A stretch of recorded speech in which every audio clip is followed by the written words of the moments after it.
ఒకరింటికి మధ్యరాత్రి 1 గంటకి వెళ్ళాను నేను. వెళితే ఆ ఇంటి చిన్న గుడిసె, ఆ ఇంటి ముందు ఆరు బయట 2 పడుకున్నారు. ఆ ముసలాయిని లేపా, అయ్యగారని లేపా. దేశం గారు ఎప్పుడు వచ్చారు? నేను ఇప్పుడే వచ్చాను అన్నాను. సరే పడుకోండి అన్నాడు. పడుకోండి అని చాపేశాడు ఆ ఇంటి ముందు. ఆ తర్వాత చాపేస్తే దాని మీద కూర్చున్నా. నాకు నిద్ర పట్టట్లే, ఆకలికి నిద్ర పట్ల. తర్వాత ఆయన అది ఇది మాట్లాడుతూ భోంచేసావా అన్నాడు. లేదన్నా. అరే అని ఇంట్లోకి పోయి ఆ ఉట్టి మీద పెట్టాడు. పళ్ళె మీద పళ్ళెం మూత పెట్టింది. ఆ ఉట్టి మీద ఉన్నది ఆ చిన్న గుడిసెలో. ఆ ఉట్టి మీద ఉన్నటువంటి ఆ పళ్ళెం అట్లాగే తీసుకొచ్చి భోంచి, ఏమనుకోబాక నేను కలిపాను, తినలేక మళ్ళా పెట్టుకున్నాను పొద్దున్నే తిందామని. అది ఉంది, వేరే మంచి అన్నం లేదు, మరి నువ్వు ఆకలితో ఉంటో తినమన్నాడు. ఆ ముసలోడికి పళ్ళు లేవు.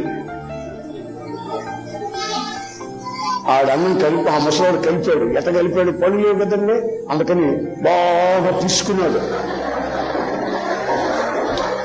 సాంబారేసి బాగా తీసుకున్నాడు. అది కొంచెం తిన్నాడు. తినలేక మళ్ళీ అట్లాగే మూత పెట్టుకున్నాడు. పేదోడు ఆడు పెట్టుకున్నాడు. నాకు పెట్టాడు తీసుకొచ్చి.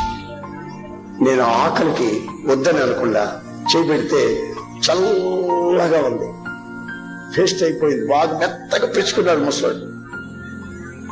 ఇక ఆ మెత్తగా పిసికిన ఆ అన్నాన్ని చల్లగా ఐస్ లాగా ఉంది చలికాలం, అది అలాగే నోట్లో పెట్టుకొని తిని అది మింగుడు పడకపోతే నీళ్లు మళ్ళా తాగిన రోజులు,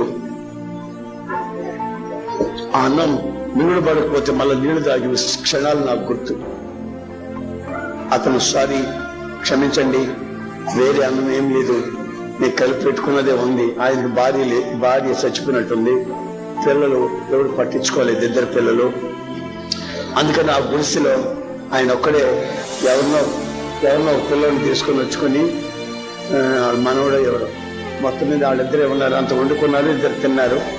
ఆయన తినలేక కలిపి పెట్టుకున్న అన్నాన్ని నా పెడితే నేను కళ్ళలో నీళ్లు పెట్టుకుంటానే ఉన్నాను.